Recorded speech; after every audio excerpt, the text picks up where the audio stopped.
Exercise number 92. Ready, start.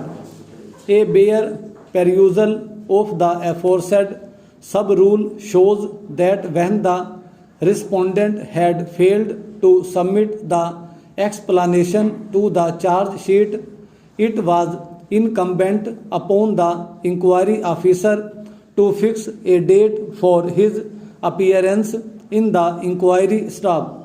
It is only in a case when the government servant, despite notice of the date fixed, failed to appear that the inquiry officer can proceed with the inquiry ex parte staff. Even in such circumstances, it is incumbent on the inquiry officer to record the statement of witnesses mentioned in the charge sheet staff. Since the government servant is absent, he would clearly lose the benefit of cross examination of the witnesses staff. But nonetheless, in order to establish the charges, the department is required to produce the necessary evidence before the inquiry officer staff. This is so as to avoid the charge that the inquiry officer has acted as a prosecutor as well as a judge staff. Inquiry officer acting in a quasi-judicial authority is in the position of an independent adjudicator staff. He is not supposed to be a representative of the department or disciplinary authority of the government staff. His function is to examine the evidence presented by the department even in the absence of the delinquent official to see as to whether the unrebutted evidence is sufficient to hold that the charges are proved staff.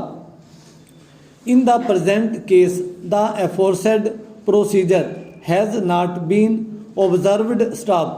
Since no oral evidence has been examined, the documents have not been proved and could not have been taken into consideration to conclude that the charges have been proved against the respondents.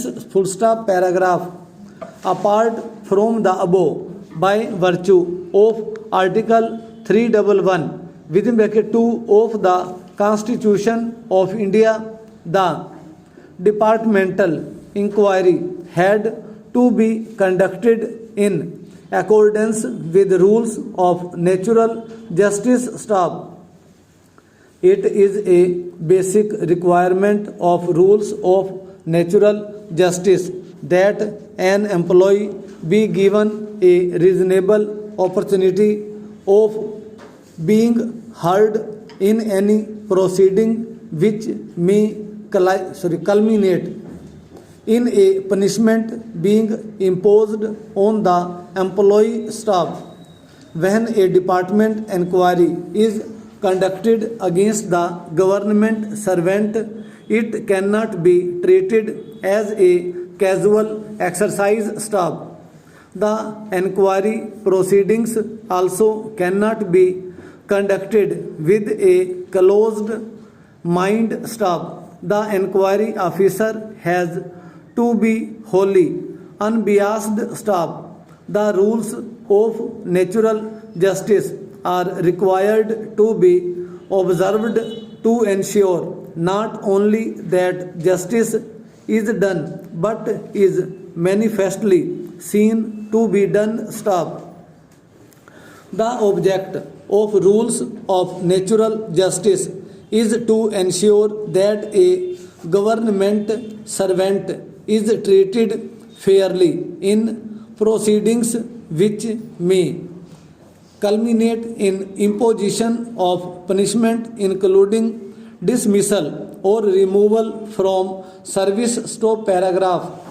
This proposition can be illustrated by a large number of modern cases involving the use of undisclosed reports by administrative tribunals and other adjudicating bodies staff. If the deciding body is or has the trappings of a judicial tribunal and receives or appears to receive evidence ex parte which is not fully disclosed or holds ex parte inspections during the course or after the conclusion of the hearing, the case for setting the decision aside is obviously very strong. The maxim that justice must be seen to be done can readily be invoked. Stop.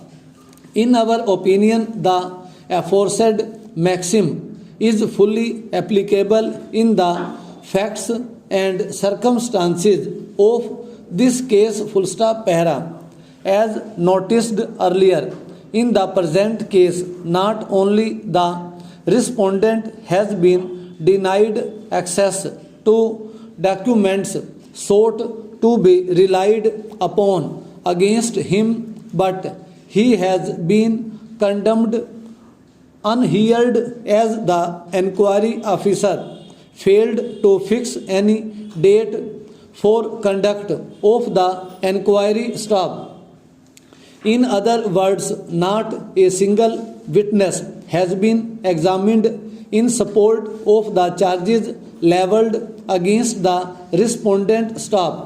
The High Court therefore has rightly observed that the entire proceedings are vitiated, having been conducted in complete violation of principles, natural justice, and total disregard of fair play. Stop.